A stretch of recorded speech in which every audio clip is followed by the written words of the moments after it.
کہ فرشتوں میں عبادت کی صلاحیت ہے مگر عشق الہی کی پڑیا ان کے پاس نہیں ہے، یہ فقط انسان کو حاصل ہے۔ انسان کے اندر محبت الہی کا جذبہ، ولولہ، درد محبت ہوتی ہے، یہ اللہ کے لیے اداس ہوتا ہے، اللہ کے نام پر سب کچھ قربان کرنے کے لیے تیار ہوتا ہے، یہ صفت اللہ نے فقط انسان کو عطا فرمائی، فرشتوں میں یہ صفت نہیں ہے۔ وہ تو فرما بردار بندے ہیں، لا یعصون اللہ ما امرہم ویفعلون ما یؤمرون، روبوٹ جیسے کام کر رہے ہوتے ہیں، اللہ کے حکم پر وہ کام میں لگے ہوئے ہوتے ہیں۔ یہ محبت کا جذبہ، عشق کا جذبہ، یہ اللہ نے فقط انسان کو عطا فرمایا۔ چنانچہ یہ محبت ایک وجدانی کیفیت ہے۔ ہر انسان کو اپنی زندگی میں عشق سے واسطہ پڑتا ہے، ہر انسان کو اپنی زندگی میں عشق سے واسطہ پڑتا ہے۔ یہ الگ بات ہے خالق کا ہو یا مخلوق کا ہو۔ خالق کے عشق سے مراد وہ تمام محبتیں جو شریعت کے مطابق ہیں، اللہ کی محبت، نبی علیہ السلام کی محبت، صحابہ کی، اولیاء کی، ماں باپ، میاں بیوی، یہ تمام محبتیں جو شریعت میں جائز ہیں ان کو اللہ کی محبت کہتے ہیں، اور جو دائرہ شریعت سے ہٹ کر ہیں، نفسانی، شیطانی، شہوانی، ان کو مخلوق کی محبت کہتے ہیں۔ تو واسطہ تو ہر بندے کو پڑتا ہے۔ دل بہر محبت ہے، محبت یہ کرے گا، لاکھ اس کو بچا تو یہ کسی پر تو مرے گا، پتھر سے ہو، خدا سے ہو یا پھر کسی سے ہو، آتا نہیں ہے چین محبت کیے بغیر۔ اس کی مثال یوں سمجھ لیجئے کہ یا تو کمرے کے اندر روشنی ہوگی، اگر روشنی نہ ہوئی تو اندھیرا ضرور ہوگا۔ اسی طرح یا تو انسان کے دل میں اللہ رب العزت کی محبت کی روشنی ہوگی، اگر وہ نہ ہوئی تو مخلوق کی محبت کا اندھیرا ضرور ہوگا۔ کوئی بندہ یہ نہیں کہہ سکتا کہ میرے دل میں تو کسی کا عشق ہے ہی نہیں۔ ہاں، اس کا فطری طور پر اس کا مادہ فطری طور پر ہر انسان کے خمیر میں رکھ دیا، جب ماحول مناسب ملتا ہے تو پھر وہ پھلتا پھولتا ہے۔ جیسے بیج ہوتا ہے نا، بیج کو مناسب زمین مل جائے، ماحول مل جائے تو درخت بن جاتا ہے، پھل پھول دیتا ہے۔ مناسب ماحول نہ ملے تو بیج الٹا مر جاتا ہے۔ اسی طرح محبت کا لفظ حبہ سے بنا ہے، اور حبہ عربی میں دانے کو کہتے ہیں، یہ دانے ہیں۔ اس کو اگر نیکی کا ماحول مل جائے تو انسان کے اندر اللہ کی محبت کا بیج وہ پھر پھل پھول دینے شروع کر دیتا ہے، نیکیوں کے اعمال ظاہر کرتا ہے۔ اور اگر ماحول مناسب نہ ملے تو یہ پھر بیج مر جاتا ہے۔ چنانچہ سمندر کے اندر جب چاند کی پہلی تاریخ ہوتی ہے تو سمندر بالکل کام اینڈ کوائٹ ہوتا ہے، کوئی لہریں نہیں ہوتی، لیکن جب 14ویں کا چاند ہوتا ہے نا تو مد جزر ہوتی ہے، ہائی ٹائیڈ اس کو کہتے ہیں۔ حتیٰ کہ اس کے باقاعدہ سکیجول بنے ہوئے ہیں، اور جو بحری جہاز چلتے ہیں وہ اس کا خیال رکھ کے چلتے ہیں کہ ایسا نہ ہو کہ کہیں ہائی ٹائیڈ میں جہاز کسی ایکسیڈنٹ کا شکار نہ ہو جائے، ڈوب جاتے ہیں جہاز۔ تو دیکھیے، جب چاند پوری آب و تاب پہ ہوتا ہے تو سمندر کا پانی اچھلتا ہے۔ کیوں اچھلتا ہے؟ اس کی لہریں ہوتی ہیں، مقناطیسی لہریں، اس کی گریویٹیشنل فورس ہوتی ہے، وہ کھینچتی ہے۔ تو جس طرح چاند کی مقناطیسی لہریں سمندر کے پانی کو اپنی طرف متوجہ کرتی ہیں، اسی طرح اگر چاند سامنے ہو، یہ چاند جیسی کوئی صورت سامنے ہو تو بندے کے دل میں بھی پھر محبت کی لہریں اٹھتی ہیں۔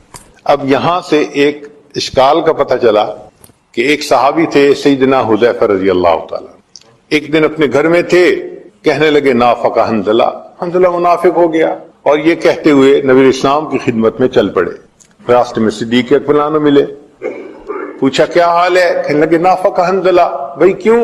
کہ جو نبی علیہ السلام کی مبارک صحبت میں دل کی کیفیت ہوتی ہے، گھر جاتے ہیں تو وہ نہیں ہوتی، تو یہ تو منافقت ہے، یہ تو درنگی ہے۔ تو صدیق اکبر کہنے لگے کہ ہاں یہ تو ہمارے ساتھ بھی ہوتا ہے، اور پوچھتے ہیں۔ چنانچہ نبی علیہ السلام کی خدمت میں حاضر ہوئے، اے اللہ کے حبیب صلی اللہ علیہ وسلم، ہمارے ساتھ یہ معاملہ۔ نبی علیہ السلام نے فرمایا حذیفہ، جو کیفیت میری صحبت میں تمہارے دل کی ہوتی ہے، اگر ہر وقت رہے تو فرشتے راستہ چلتے تم سے مسافہ کرنے لگ جائیں، یہ تو گائے گائے کہیں کہیں ہوتی ہے۔ تو یہاں تک تو بات سمجھ آ گئی۔ اب علماء نے لکھا کہ دیکھیں صحابہ رضوان کی کیفیت میں کوئی فرق نہیں تھا کہ وہاں محبت زیادہ تھی، گھر آ کے محبت کم تھی. فرق یہ تھا کہ جب نبی علیہ الصلوۃ والسلام کی صحبت میں جاتے تھے تو وہاں حسن کا چاند سامنے ہوتا تھا، تو صحابہ کے دل میں مد و جزر ہوتی تھی محبت کی.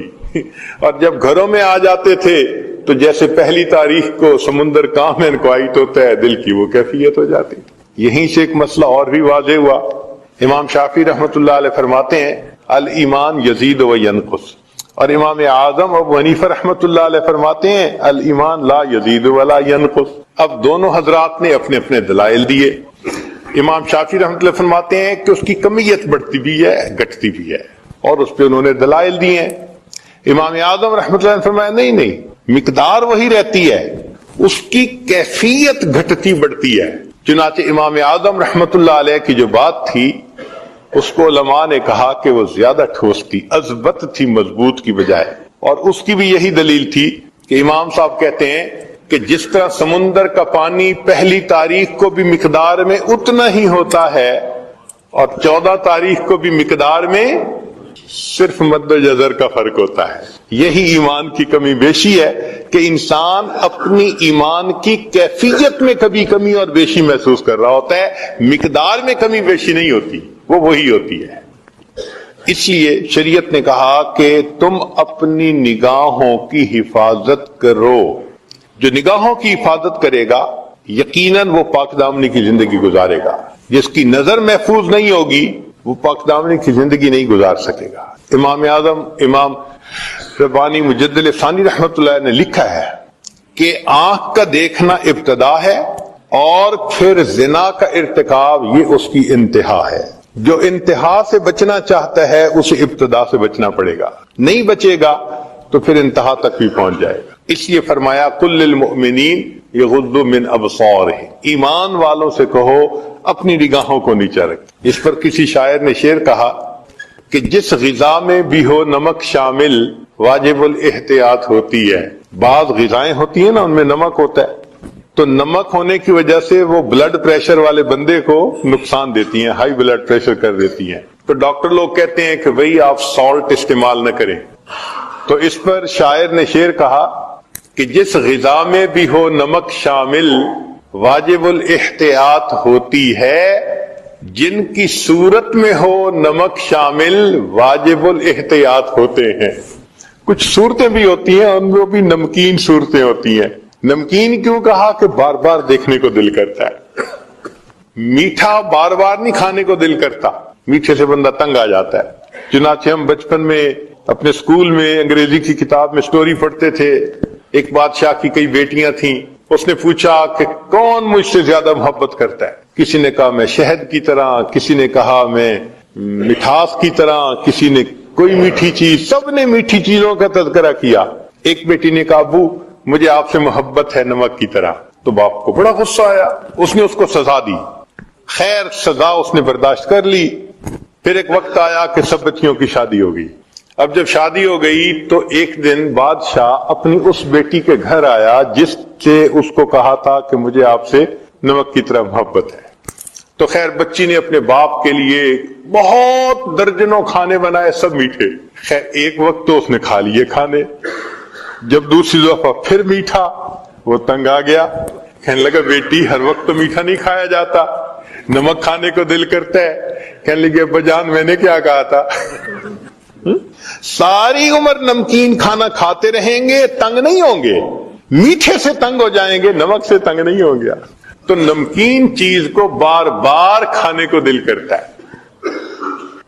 اس لیے اس دنیا میں ہر انسان کے دل میں اللہ رب العزت کے ساتھ محبت ہوتی ہے، صرف ماحول ملنے کی بات ہوتی ہے. آپ دیکھیں کوئی بہت ہی گناہ گار انسان ہو، گناہوں میں لچھڑا ہوا، اس کو بھی ذرا نیکی کے ماحول میں آپ لے کے آئیں، آپ دیکھیں اس کے اندر اللہ کی محبت کا جذبہ بیدار ہونا شروع ہو جائے. اس لیے نبی علیہ السلام نے فرمایا خیارکم فی الجاہلیت خیارکم فی الاسلام اذا فقہوا، کہ جو تم میں سے بدکاری میں آگے بڑھے ہوئے تھے جاہلیت میں، نیکی پر آئیں گے تم سے آگے بڑھ جائیں گے جب وہ سمجھ پا جائیں گے. تو جذبہ تو اندر ہوتا ہے نا بندے کے. تو یہ محبت کا جذبہ اللہ رب العزت نے ہر بندے کے دل میں رکھا، صرف اس کو مناسب ماحول ملنے کی ضرورت ہوتی ہے۔ چنانچہ اس کائنات میں جتنا اللہ رب العزت کو چاہا گیا، جتنا اللہ تعالی سے محبت کی گئی، جتنا ٹوٹ کے اللہ سے پیار کیا گیا، جتنا تنہائیوں میں اللہ کو یاد کر کے آنسو بہائے گئے، جتنا راتوں کو اللہ کو پکارا گیا یا اللہ کے لیے انسان اداس ہوا، کوئی دوسری ہستی ایسی نہیں کہ جس سے اتنی محبت کی گئی ہو۔ یہ فقط اللہ کی شان۔ ہم ہوئے، تم ہوئے کہ میر ہوئے، اس کی زلفوں کے سب اسیر ہوئے۔ سب اللہ کے چاہنے والے۔ نداں نما گل خنداں چ رنگ و بو دارد کہ مرغ ہر چمنے گفتگوئے او دارد۔ میں نہیں جانتا کہ اس مسکرانے والے پھول کی رنگ اور خوشبو کیسی ہے کہ باغ کے ہر پرندے کو میں نے اسی پھول کی گفتگو کرتے ہوئے سنا ہے۔ تو اللہ رب العزت کا بھی یہی معاملہ۔ جتنے آپ سب حضرات یہاں آئے بیٹھے ہیں، اللہ کی محبت آپ کو کھینچ کے لائی ہے۔ ہر بندے کے دل میں ہوتی تو ہے نا، ہاں کم یا زیادہ یہ الگ چیز ہے۔ اب دیکھیے، پانی اگر آپ گرمی کے موسم میں ٹیپ واٹر کو لیں، آپ کہیں گے جی ٹھنڈا پانی ہے، مجھے گرم چاہیے۔ اب عام حالات میں برف کے بغیر تھا تو اس کو گرم کہا، پھر ایک وہ بھی پانی گرم ہوتا ہے جس سے ہاتھ دھلواتے ہیں، نیم گرم، اور ایک چائے کے لیے بھی کھولتا ہوا پانی گرم۔ تو تینوں کے لیے لفظ تو گرم کا استعمال ہوا، مگر ایک کم گرم تھا، ایک درمیانہ گرم تھا، ایک زیادہ گرم تھا۔ اسی طرح محبت ہر ایمان والے کے دل میں اللہ کی ہوتی ہے۔ جس نے بھی کلمہ پڑھا اس کے دل میں اللہ کی محبت موجود ہے۔ بس اتنا فرق ہے کہ کسی کے دل میں ذرا کم ہوتی ہے، کسی کے دل میں درمیانی ہوتی ہے، اور کسی کے دل میں بہت گرم ہوتی ہے، ٹھاٹھے مار رہی ہوتی ہے۔ یہیں سے فرق پڑ جاتا ہے۔ اور ان محفلوں میں، مسجدوں میں آ کے ہم نے اسی محبت کو اور بڑھانا ہوتا ہے، تاکہ ایک جذبہ محبت کا دل میں آ جائے اور انسان کے لیے پھر اللہ رب العزت کی عبادت کرنی آسان ہو جائے۔ اگر یہ محبت الہی انسان کے دل میں نہ ہو تو پھر انسان کی قیمت ہی کیا ہے؟ چنانچہ فرمایا، کچھ اور ہی نظر آتا ہے کاروبار جہاں، نگاہ شوق اگر ہو شریک بے نائی، نگاہ شوق میسر نہیں اگر تجھ کو، تیرا وجود ہے قلب و نظر کی رسوائی۔ اگر انسان کے اندر عشق والی نظر ہی نہیں تو پھر اس کے اندر ہے کیا؟ پھر اس کو دوسرے جانداروں پر فضیلت کس لحاظ سے ہے؟ اسی لیے تو ہے کہ یہ اللہ رب العزت سے محبت کرتا ہے، اللہ رب العزت کے اوپر اپنی جان دیتا ہے۔ عقل و دل و نگاہ کا مرشد اولی ہے عشق، عقل و دل و نگاہ کا مرشد اولی ہے عشق۔ عشق نہ ہو تو شرع و دین بت قدائے تصورات۔ اگر دین سے محبت الہی کو نکال دیا جائے تو پیچھے چند تصورات کے اور کیا بچتا ہے؟ تو اصل چیز تو اللہ کی محبت ہے۔ یہ پوری شریعت کا نچوڑ ہے۔ چنانچہ مومن کی زندگی کو دیکھیں، اس میں عاشق کی تمام علامتیں پائی جاتی ہیں۔ مثلا کوئی بھی عاشق ہوگا، سب سے بڑی علامت کہ وہ بار بار محبوب کے گھر کی طرف چکر لگائے گا، اس کا گزارا نہیں ہوتا۔ مومن کو دیکھو، کم از کم دن میں 5 مرتبہ اپنے گھر سے اللہ کے گھر کی طرف، جیسے اذان سنی بھاگتا ہے، ایک نماز پڑھی دوسری اذان سننے کے لیے انتظار۔ نبی علیہ الصلوۃ والسلام فرمایا کرتے تھے، ارحنی یا بلال، بلال میری آنکھوں کو ٹھنڈک پہنچا دے، اذان دے کر میرے دل کو ٹھنڈک دے۔ نبی علیہ الصلوۃ والسلام کو اذان اتنی اچھی لگتی تھی، چنانچہ سیدہ شریکہ لانا فرماتی ہیں، کان رسول اللہ صلی اللہ علیہ وسلم یحدثنا ونحدثہ، کہ نبی علیہ السلام ہم سے گفتگو کر رہے ہوتے تھے، ہم نبی علیہ السلام سے گفتگو کر رہے ہوتے تھے، لیکن جیسے ہی اذان کی آواز آتی تھی کأنہ لم یعرفنا ولم نعرفہ، ایسے نبی علیہ السلام اذان کی آواز سن کے ہو جاتے تھے، وہ ہمیں نہیں پہچانتے، ہم ان کو نہیں پہچانتے، بیگانہ ہو جاتے تھے۔ کیوں؟ اس وقت نماز کے لیے مسجد میں تشریف لے آتے تھے۔ ایک اور حدیث مبارکہ میں فرمایا کہ وَإِذَا سَمِعَ الْأَذَانَ كَأَنَّهُ لَا يَعْرِفُ أَحَدٌ مِّنَ النَّاسِ، نبی علیہ السلام ایسے ہوتے تھے کسی بندے کو پہچانتے ہی نہیں ہے، جیسے بس محبوب کی آواز آ جاتی تھی کانوں میں، اللہ اکبر، اب ہر طرف سے ہٹ کٹ کے مسجد کی طرف جانے کی تیاری ہو جاتی ہے۔ تو مومن دن میں 5 مرتبہ اپنے محبوب کے گھر کی طرف وضو کر کے چلتا ہے۔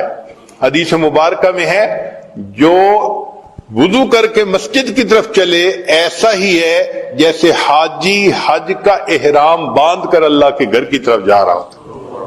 تو دیکھو چکر لگے نا مسجد کے، اور مسجد میں آ کے پرسکون، المؤمن فی المسجد کالسمک فی الماء، جیسے پانی میں مچھلی پرسکون ہو جاتی ہے، مومن مسجد میں آتا ہے تو اس طرح پرسکون ہو جاتا ہے، کیونکہ محبوب کا گھر ہے، یہاں اللہ رب العزت کی محبت کا جذبہ پورا ہوتا ہے۔ ہمارے اکابر نماز کو حاکم وقت کی بیگار سمجھ کے نہیں پڑھتے تھے، ہمارے اکابر نماز کو حاکم وقت کی بیگار سمجھ کے نہیں پڑھتے تھے، بلکہ سبب لقائے یار سمجھ کے پڑھا کرتے تھے۔ تو اللہ سے ملاقات کا ذریعہ ہے۔ آج جن کو تعلق ہوتا ہے تھوڑی دیر بعد فون، پھر فون ہٹتا ہے، کچھ کام کیا نہ کیا دوبارہ پھر فون، یہ بار بار فون، کبھی فون کو دیکھ رہے ہوتے ہیں میسج آیا کہ نہیں آیا، کوئی مسڈ کال آئی کہ نہیں آئی۔ تو جس طرح محبوب کے فون کا انتظار ہوتا ہے، مومن کو اللہ رب العزت کے گھر پہنچنے کے لیے اذان سننے کا ایسے انتظار ہوا کرتا ہے۔ ایک نماز پڑھتا ہے، دوسری نماز کا انتظار شروع ہو جاتا ہے، تیسری نماز کا انتظار، اور جب نماز پڑھتا ہے تو وہ تو پھر محبوب سے ہم کلامی اور ملاقات، محبوب کا دیدار ہوتا ہے۔ اس لیے نماز میں فرمایا ان تعبد اللہ کأنک تراہ فإن لم تکن تراہ فإنہ یراک، کہ اول تو نماز ایسے پڑھو جیسے تم اللہ کو دیکھتے ہو، یہ کیفیت حاصل نہیں تو کم سے کم ایسے پڑھو جیسے وہ تمہیں دیکھ رہا ہے۔ تو بھئی محبوب کے سامنے تو ہے نا، تو دن میں 5 دفعہ مشق کروائی کہ جیسے محبوب کے سامنے ہم محبوب کو دیکھ رہے ہیں، محبوب ہمیں دیکھ رہے ہیں۔ 5 مرتبہ اس مشق کو کر کے بھی انسان کا دل نہیں بھرتا، دل چاہتا ہے کہ اور زیادہ کے لیے پھر وہ نفلوں کو بہانہ بنا لیتے ہیں۔ چنانچہ کبھی تحیت الوضو، تحیت المسجد، کبھی اشراق، کبھی صلاۃ الضحیٰ، کبھی اوابین، کبھی تہجد، یہ تمام نوافل اصل میں محبت کے اس جذبے کو پورا کرنے کا ذریعہ ہوتے ہیں۔ ہم لوگ نوافل پڑھتے ہیں ثواب کی وجہ سے، بھئی اشراق پڑھ لو 1 حج 1 عمرے کا ثواب ملے گا، تو ہم تو ثواب کی خاطر پڑھتے ہیں، لیکن جو اللہ والے ہوتے ہیں وہ صرف ثواب کو سامنے نہیں رکھتے، وہ تو اللہ کی محبت میں ڈوب کے اس کی عبادت کر رہے ہوتے ہیں۔ کسی نے کیا اچھی بات کہی، بندگی سے ہمیں تو مطلب ہے، بندگی سے ہمیں تو مطلب ہے، ہم ثواب و عذاب کیا جانے، کس میں کتنا ثواب ملتا ہے، عشق والے حساب کیا جانے۔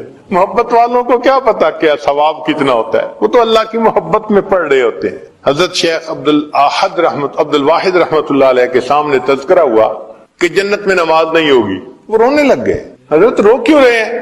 فرمانے لگے اگر جنت میں نماز نہیں ہوگی تو مزہ ہی کیا آئے گا، کتنا مزہ آتا ہوگا، کہ فرماتے ہیں کہ جنت میں نماز نہیں ہوگی تو جنت میں مزہ ہی کیا آئے گا۔ مفتی حسن گنگوئی رحمت اللہ علیہ لمبا سجدہ کرتے تھے، کسی نے کہا کہ حضرت اتنا لمبا سجدہ، تو مان لے گئے جب میں سجدہ کرتا ہوں میری کیفیت ایسی ہوتی ہے، میں نے اپنے آقا کے قدموں پہ سر رکھ دیا، میرا سر اٹھانے کو دل نہیں چاہتا۔ اللہ اکبر کبیرہ۔ تو جن کو نماز کی کیفیت حاصل ہوتی ہے وہ پھر نماز کو بہانہ بناتے ہیں اللہ رب العزت سے ملاقات کا۔ حضرت حاجی صاحب کے سامنے کسی نوجوان نے جنت کے تذکرے شروع کیے اور حور و قصور کی باتیں کی، خاموشی سے سنتے رہے، جب سب باتیں سن لی تو آخر پہ فرمانے لگے اگر قیامت کے دن مجھ پر اللہ کا فضل ہو گیا تو میں تو عرض کروں گا اللہ مجھے اپنے عرش کے نیچے مصلی کی جگہ عطا فرما دیجیے، مصلی کی جگہ عطا فرما دیجیے۔ نماز میں ایسا مزہ ملتا ہے ان لوگوں کو، اللہ اکبر کبیرہ۔ اسی لیے نماز اہتمام سے پڑھیں، اور نوافل جہاں پڑھنے کا موقع ملے کبھی نہ چھوڑے، نوافل جہاں پڑھنے کا موقع ملے اس کو نہ چھوڑیں۔ 2 وجوہات ہیں، ایک تو یہ کہ معلوم نہیں کس جگہ کا کیا ہوا سجدہ میرے اللہ کو پسند آ جائے، ہم نہیں جانتے، تو کیا پتا کون سا سجدہ پسند آ جائے، اس لیے نفل کا موقع مل رہا ہے تو ضرور پڑھو، چھوڑنا نہیں چاہیے۔ اور دوسری بات یہ کہ جو